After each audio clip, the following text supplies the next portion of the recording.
Pinasadahan ni Alexa ng tingin ng kwarto. Kulay violet yon, may queen-size bed sa gitna. Sa kanang bahagi ay may malaking cabinet at sa kabilang bahagi naman ay may bookshelf na puno ng iba't ibang klase ng libro. Binuksan niyang nakasaradong pinto, bumungad sa kanyang napakalinis na banyo. Kulay violet din ang kulay ng dingding at sahig. Napangiti siya dahil alam ni Joshua na kulay pink ang paborito niyang kulay. Iha, ngayong nakita mo na ang kwarto mo, pumunta naman tayo sa kusina nang may pagluto mo na ng dinner si Senyorito Joshua. Oh, Nanay Corazon, ako pong magluluto ng dinner ni Senyorito Joshua? Hindi po ako magaling magluto at hindi ko po alam kung anong gusto niyang pagkain. Kinakabahang tanong niya sa matanda. Don't worry, Iha. Lutuin mo lang alam mong lutuin. Dahil sigurado naman akong kakainin ni Joshua ang luto mo. Masarap man yon o masama ang lasa dahil mahal ka niya. O siya, sige na, maiwan na kita dito. Simulan mo na magluto dahil maya-maya lang. Kakain na si Senyorito Joshua. Nagguguluhan na naiwan si Alexa sa malawak at tahimik na kusina. Nawiwirduhan siya sa mga kinikilos at sinasabi ni Nanay Corazon na sinasabi nitong mahal siya ni Joshua. Hindi naman totoo yun at imposible yung mangyari. Naiinis na binuksan ni Alexa ang refrigerator at inalabas niya ang liampo at boneless na bangos. Sinigang na baboy at piritong dae ang lulutuin niya. Hinugasan niya ang karne at hiniwa niya yun sa katamtamang laki. Pagkatapos, inilagay niya sa kalderong may tubig at sinalang niya sa stove na may katamtamang lakas ng apoy. Habang pinapalambot ng karne, naghiwa siya ng mga gulay at binabad niya sa rikado ang daing. Napapikit siya nang malasahan niyang linamnam at asim ng sabaw. Nang masigurado niyang malambot ang pagkakaluto ng karne, naglagay siya sa mangkok. Inihain niya ng maayos ang mga pagkain sa ibabaw ng mesa. Mabuti na lang, may luto ng kanin kaya hindi na siya nagsaing. Ang bango naman ng niluto mo, Alexa, at mukhang masarap. Napatalon siya sa gulat nang biglang magsalita sa likuran niya si Joshua. Senyorito naman, nakakagulat ka. Gusto mo ba akong mawala? Stress na nga ako Dadagdagan mo pang anxiety na nararamdaman ko. Nakasimangot na sikmat niya dito. I'm sorry, Alexa. Hindi ko sinasadyang gulatin ka. Sige na, maupo ka na. Kakain na tayo. Ipinaghila siya nito ng bangko. Excited na nagsandok siya ng pagkain dahil kanina pa talaga siya nagugutom dahil hindi pa siya kumakain ng lunch. Nauna na siyang sumubo, hindi niya na hinintay pa si Joshua. Mauubos niya ng pagkain pero si Joshua ay nakatunganga lang sa lamesa at hindi kumakain. Senyorito, akala ko po ba gutom ka na? Bakit hindi ka po kumakain? Ayaw mo po ba sa luto ko? Yes. Alexa, I'm really hungry right now. But, hindi ba sinabi sa'yo na Nanay Corazon na kailangan mo akong pakainin? Ting kakain ako. Nakangiting wika nito. Ano? Pasigaw na tanong ni Alexa kay Joshua. Nabitawan niyang kutsara dahil sa sobrang pagkabigla. Yes, tamang narinig mo, Alexa. Kailangan mo akong subuan yung kakain ako. Really? Bakit? Bata ka ba? Samantalang ang laki-laki mo na. At look at your hands. Sobrang lapad. Mukhang madami nang nahawakan yan. Tapos ngayon, sasabihin mo sa akin kailangan kitang subuan? No way. Kumain kang mag-isa mo. Idadami mo ba ako sa kalokohan mo? Hindi sumagot si Joshua. Nagpapakyut na tinitigan lang nito ang pagkain. Aalis na sana siya sa mesa. Kaya lang, narinig niyang kumulo ng malakas ang tiyan ng binata. Naiiritang nilagyan ng pagkain ng plato nito. Oh, senyorito, kumain ka na. Pinaghimay na kita ng isda at nilagyan ko na ng mainit na sinigang tong mangkok mo. Feed me now, Alexa. Dahil kapag hindi mo ako pinakain, aabutin tayo ng 1 taon dito sa kusina.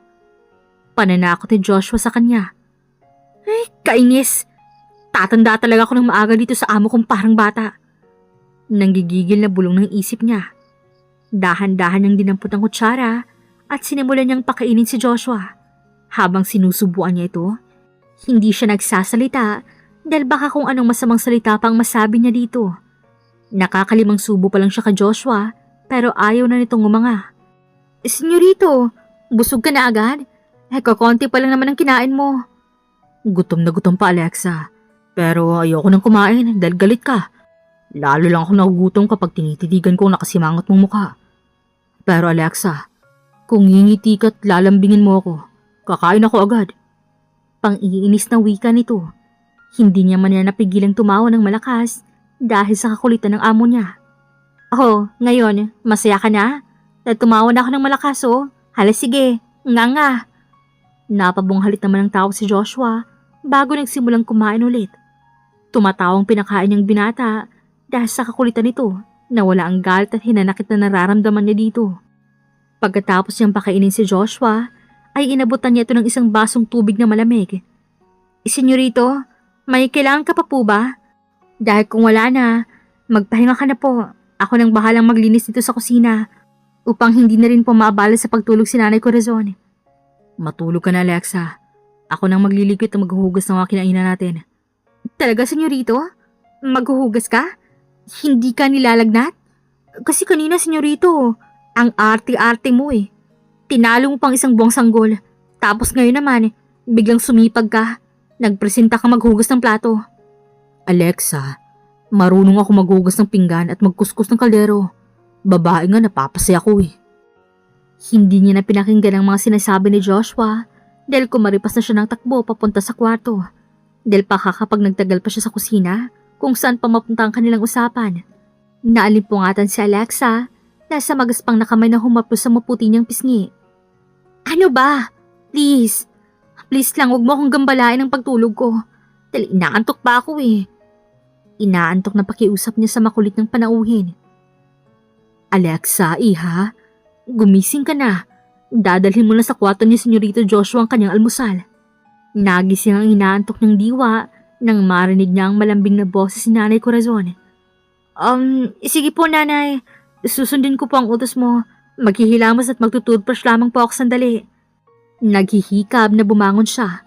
Dumiretso siya sa banyo at umihi at naghilamos. Pagkatapos niya gawin ang kanyang morning routine, nagbihis siya ng maayos na damit. Pagpunta niya sa kusina, natanaw niya sa labas ang bintana na sumisikat na si Haring Araw at nakita rin niya na may mga hamog na nakadikit sa mga dahon ng halaman. Magaan ang pakiramdam na binuhat niya ang food tray na may lamang nilagang saging na saba at isang basong mainit na kaping barako. Dahan-dahan siyang umakyat sa matarik na hagdan. Nag-iingat siya sa kanyang paghakbang dahil baka siya madulas. Nag-sign of the cross muna siya bago siya kumatok sa pintuan ng kwarto ni Joshua. Medyo natatakot siyang pumasok sa kwarto ng binata dahil baka may gawin na naman itong kalokohan sa kanya. Nakalimang katok na siya pero walang sumasagot at wala ring nagbubukas. Senyorito Joshua, andito na po ang breakfast mo. Pakibuksan po itong pinto. Malakas sa wika ni Alexa habang kinakatok niya ang pintuan. Ngalay na ngalay na ang braso niya kakakatok pero hindi pa rin binubuksan ni Joshua ang pinto. Ay, siguro inaasar na naman ako ni Senyorito kaya ayaw niyang buksan ang pinto. Nakasimangot na bulong niya at lakas loob na pinihit ng seradora. Pagpasok niya sa loob ng kwarto ay walang tao. Binaba niya sa center table ang food tray at pinasadahan niya ng tingin ang buong kwarto. Nakita niyang maruruming damit sa sahig, dinampot niya yun lahat. Napangiwi siya nang mahawakan niya ang boxer ni Joshua. Bit-bit ang maruruming damit, pumasok siya sa loob ng banyo. Muntik na siyang madula sa taas nang makita niya si Joshua ang walang kahit na anong suot. Senyorito, pasensya na po. Hindi ko po talaga sinasadyang makita ang junior mong natutulog. Ninenervyos na wika niya habang nakatingin siya sa katawan ng binata. What did you say, Alexa? Junior? Iritadong tanong nito. Mabilis namang kumaripas ng takbo si Alexa palabas ng banyo nang makita niyang hinahawakan siya ni Joshua. Tumatawa, humihingal na bumaba siya ng hagdan. Nakasalubong niya si Nanay Corazon at may dala itong mga sariwang gulay papunta sa kusina. Nanay Corazon, aalis po muna ako ha. Pupunta po ako saglit sa bahay. Isilong ko lang po ang aking mga sinampay at magbabayad din po ako ng kuryente at tubig. Sige iha. Pasasamahan kita kay Mang Raul para may service ka at hindi ka mapagod sa paglalakad. Sige po nanay. Alis na po ako nang hindi po ako tanghaliin. Nginitian niya si Nanay Corazon bago niya ito tinalikuran. Paglabas niya sa main door ng mansyon, nakita niya kagad si Mang Raul ang driver at nakatayo ito sa gilid ng black SUV. Good morning po, senyorita. Magalang na pagbati sa kanyang matanda bago siya dito pinagbuksan ng pinto. Sitting pretty siyang naupo sa backseat. Umaapaw sa kasiyahan ng puso niya dahil feeling niya isa talaga siyang prinsesa. Tapos nang magbihis si Joshua, kakain na sana ito ng breakfast. Kaya lang, mainit pa ang kape at nilagang saging. Bit-bit niya ang food tray nang pumunta ito sa kusina. Alexa, nasan ka? Pumunta ka dito sa kusina. Ipagluto mo ako ng masarap na almusal. Pasigaw niyang tawag sa dalaga. Senyorito, umalis po si Alexa kasama si Raul. Magbabayad daw po sila ng tubig at ilaw sa bayan. Napasimangot si Joshua nang marinig yun kay Nanay Corazon, dahilan para mas lalong nasira ang araw nito. Sige po nanay, pakisabi kay Mang Lito na ipagluto ako ng baboy na may sabaw at fried rice. Pagkaluto, dalhin po sa living room at doon po ako kakain. Matamlay na pumunta siya sa sala. Wala siya sa mood ngayon dahil hindi niya nakita si Alexa at hindi na naaamoy ang natural pero mabangong pabango nito. Lito, ipagluto mo ng piniritong baboy at sabaw sa Senyorito Joshua. Samahan mo rin ng masarap na fried rice. Bilisan mong magluto ha, dahil kailangan makakain ng breakfast ni Senyorito bago siya pumunta sa hacienda. Leave it to me, Nanay Corazon. Lulutuan ko si Senyorito ng malutong, masarap na pork chops at malinamnam na sabaw. Excited na nagluto si Mang Lito. Pagkatapos itong magluto, inayos nito ang pagkakaplating ng mga pagkain bago nito dinala kay Joshua. Kumunot ang makinis na noon ni Joshua nang makita nito ang pork chops at corn soup na niluto ni Mang Lito. Amoy pa lang ng sabaw, hindi na nito gusto dahil may masarap, mabangong amoy na hinahanap ang ilong niya. Mang Lito, pork sinigang pong pinaluluto ko, hindi po piniritong baboy. Magluto ko ulit Mang Lito. At itong niluto mong pagkain, kainin mo na lang po. Okay po, senyorito. Pasensya na po. Si Mang Lito ang cook sa mansyon, bata pa lang si Joshua, ay ito na talaga ang tagaluto sa mansyon. Kaya naman confident ito na magugustuhan ni Joshua ang niluto nitong pagkain. Sumipol-sipol na inihaan ni Mang Lito sa harapan ni Joshua ang masarap, mainit, umuusok ng sinigang. Excited na humigop ng sabaw ang binata, pero napangiwi ito. Nang malasahan itong sobrang asim ng sabaw, halos hindi na malasahan ang linamnam ng karne. Mang Lito, magluto ka po ulit ng sinigang, yung tama sa lasa, tama sa asim. In short, masarap. Yung tipong bibilis ng tibok ng puso ko. Maamoy ko pa lang ng sabaw.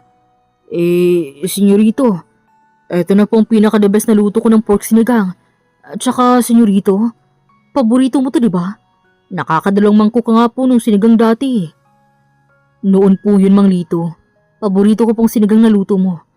Pero ngayon, may kakaibang lasa po akong hinahanap. Sige na, Mang Lito.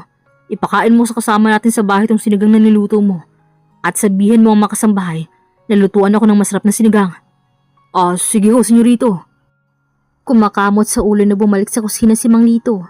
Naabutan nito na kumakain ng almusal ang labandera, hardinero at si Nanay Corazon. Nanay Corazon, palagay ko po ay masakit si Senyorito Joshua. Dahil wala po siyang panlasa. Lahat ng niluto ko ay ayaw niyang kainin. May hinahanap na po siyang kakaibang lasa Para po siyang naglilihi. Nanay Corazon, tawagan na natin si Dr. Castillo para naman mabigyan ng tamang gamot si Senyorito Joshua. Nag-aalalang saad ni Mang Lito. Naku Lito, tumigil ka nga sa kadramahan mo. Baka talaga namang hindi masarap ang luto mo ngayon. Ako nang magluluto. Kumuha si Nanay Corazon ng pinalambot na karne sa kaserola at niluto nito yun ng maayos ng may katamtamang timpla. Lalong nalukot ang mukha ni Joshua nang makita nito at malasahan nito ang nilutong sinigang ni Nanay Corazon. Malabnaw ang sabaw ng sinigang at sobrang tabang, kulang sa sampalok at asin. Nanay Corazon, busog na po ako kakatikim ng mga niluto ni Mang Lito Pero senyorito, wala ka pa pong kinakain. Baka po himatayin ka sa gutom kapag pumunta ka sa hacienda na hindi pa kumakain. Si Alexa na kadarating lang galing sa bayan ay narinig ang sinabi ni Nanay Corazon. Kaya naman tumakbo ito papasok sa loob ng mansyon upang tingnan kung anong kaguluhan ang nangyayari sa loob. Nanay Corazon, may problema po ba? Bakit po nagtatalo kayo? Rinig na rinig po ang boses niyo sa labas. Kasi, etong si Senyorito Joshua, ayaw kainin lahat ng niluto naming sinigang. Pinababalik niya sa kusina. Ganun po ba? Ay, nag-iinarte na naman tong senyorito natin, nanay. Madali lang pong solusyon dyan. Ang kailangan ni Senyorito Joshua ay lambing sol at sinigang pirin. Niluto kong sinigang na may kasamang lambing at halik. Natatawa, tumataas ang kilid na saan ni Alexa. Nakita niyang pangisi ni Joshua at kinikilig na nilapitan siya nito. Ang galing mo talaga, Alexa. Nahulaan mo agad ang gamot sa sakit ko. Tayo na sa kusina. Ipagluto mo na ako ng almusal. Kanina pa ako nagugutom eh. Arte mo? Inirapan niya si Joshua at nagpatiun na siyang pumunta sa kusina. Tumatawang sinundan siya ng binata. Umupo ito sa antigong bangko at nakangiti na pinanonood siya nitong magluto. Pancake at gisadong pansit ang niluto niya. Pinagtimpla rin niya ng black coffee si Joshua. Senyorito, kumain ka na. Ay, oo nga pala. Munti ko na makalimutan. Kailangan nga palang subuan kita. Hahawakan na sana niyang tinidor, pero pinigilan ni Joshua ang kamay niya. Alexa, huwag mo na akong subuan. Dahil ikaw naman ang pakakainin ko. At hindi ka pwedeng tumanggi. Dahil oras na hindi ka kumain, alam mo nang mangyayari. Kinilibutan siya sa sinabi ni Joshua, kaya ura-uradang umuya siya agad. Tumatawa naman ang sinubuan siya ng binata at pinagtaansan siya nito ng kilay na para bang sinasabi nitong masarap ba? Anong plano kayang nasiisip ni Joshua para kay Alexa? Abangan sa susunod na kabanata. Please like, share, subscribe for more updates. Maraming